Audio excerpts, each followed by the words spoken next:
All right, Robert, I got a bit of bad news for this episode of Real Estate Chat. No, what is it? Robert, did you know that condo sales are crashing? What? I think I've said this before in a previous episode. It's kind of funny it feels that way because on this episode of Real Estate Chat with John Perez and Robert Eid. we're going to talk about the continuously or seemingly continuously condo crash. And, is it really a surprise that this is the stuff that's making it into headlines? So I'm going to share an article that Robert shared with me, and it's from RenX Homes. GTA condo sales down 51% from 2022 levels. And of course, that's the kind of headlines they love, right? So single family home sales are up 11% this year, but it cannot make up for the condo sales decline. This report, will link it into the show description, pretty much talks about on a monthly basis when compared to July 2022, GTA condominium sales slumped 39%, but single family home sales spiked 281%. This is from BILD. They're blaming, the word they use, they blame interest rate hikes for the slowing new home market. And basically they're saying that the new home sales slumped in July. I don't think this is a surprise. If you liked and subscribed to past previous episodes of Real Estate Chat, you would have seen some of these being reported, and the whole bunch of other numbers here you can check out yourself. But I'm going to also loop in this other article that Robert also shared with me. And this is about, as condo market cools, niche buyers are moving in. So basically, again, no surprise, the condo market has slowed. I mean, yes, it was busy, then it slowed. Now we're using such huge drop in percentage as headlines, except for this niche of buyers, which are downsizers who have cash to spend. So this niche, what they consider niche, are the ones driving the sales. And there's a quote from our very own colleague, Christopher Bibby, Remax Hallmark, says condo units were selling quickly in the spring to people who planned to live in them.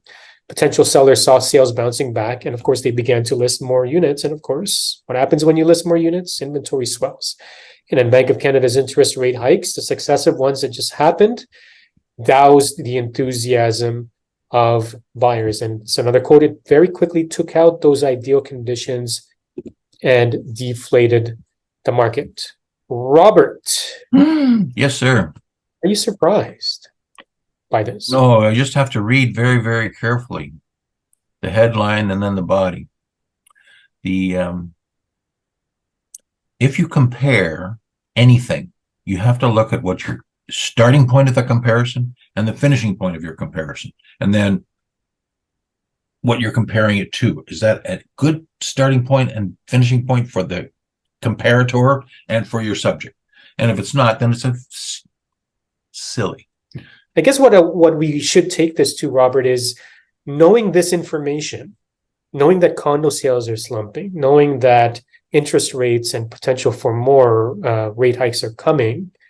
Where's the opportunity lie for our Real Estate Chat viewers? Well, the good thing that came out in the second article was the segment business, the niche, because each one of those niches fit differently and appeal differently and are subject to things differently. So let's say you tried to look at the year-to-date this year of new pre-sale condos and compare that to year-to-date last year, 2022, of new pre-sale condos. We know that this year, because we can remember it much easier, that it was quiet and then it got hot and then it sort of got quiet again. And last year, if we remember, it was super hot and then it got super hotter and then it quit. But to this point last year, it didn't really quit enough. So if you're comparing something that's 35% below normal and something that was super hot, yeah, it's going to seem like it's down 50%. But that's why we use the 10-year average. What's normal? And so if you're looking at opportunities, Robert, would now be the best time to, let's say, buy a condo or buy pre-sale on assignment? Okay, pre-sale on assignment.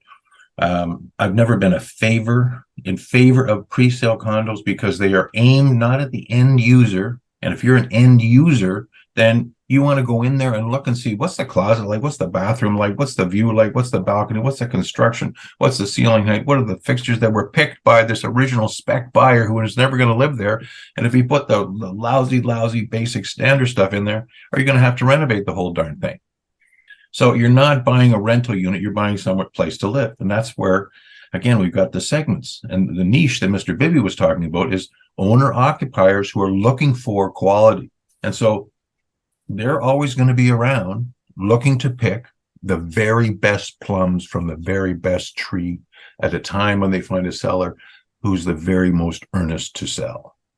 Well, I guess the way to wrap this up is if you currently live in a condo you own, and you're knowing that the current market conditions are prevailing and you're looking to upsize or you're looking to get more space, there is somebody who's on the other end of the spectrum who's looking to downsize. And despite the market being the way it is, and let's say, for example, sales are not quite as hot as they were at peak, same with prices, they were not as quite as high as the peak, everything is relative. Somebody's looking for your condo. You're also looking for a place to move into. So, Robert, how would you strategize such a move, knowing that as of shooting this, we're in August, we've got the busy fall market coming up. What's the next move? Okay, well, again, if you're a trade up or trade down, buy to sell customers, that's how I call this segment of the market, is you want to find something that's got what you want more than what you have now, be it bigger or smaller, be it further out of town, be it closer to in town. And so you're going to buy that first, knowing that you've got something good which will sell, because there's lots of garbage out there in this 15,000. There's lots of stuff that's overpriced, but yours is going to be good, owner occupied by you, improved by you, and people will come to it and buy it, no problem. So again, it's first time buyers, last time sellers, the buy sell customer, investor who's in the money, the kid's carrying itself, and people who are under duress. There you go. They lose money. There's opportunities in every market. So thank you so much for watching this episode of Real Estate Chat. If you have any questions, put it into the comments. Let us know what you think. Make sure you subscribe. Make sure you like. And we'll see you in the next episode of Real Estate Chat. Take care and bye for now. And like. And like.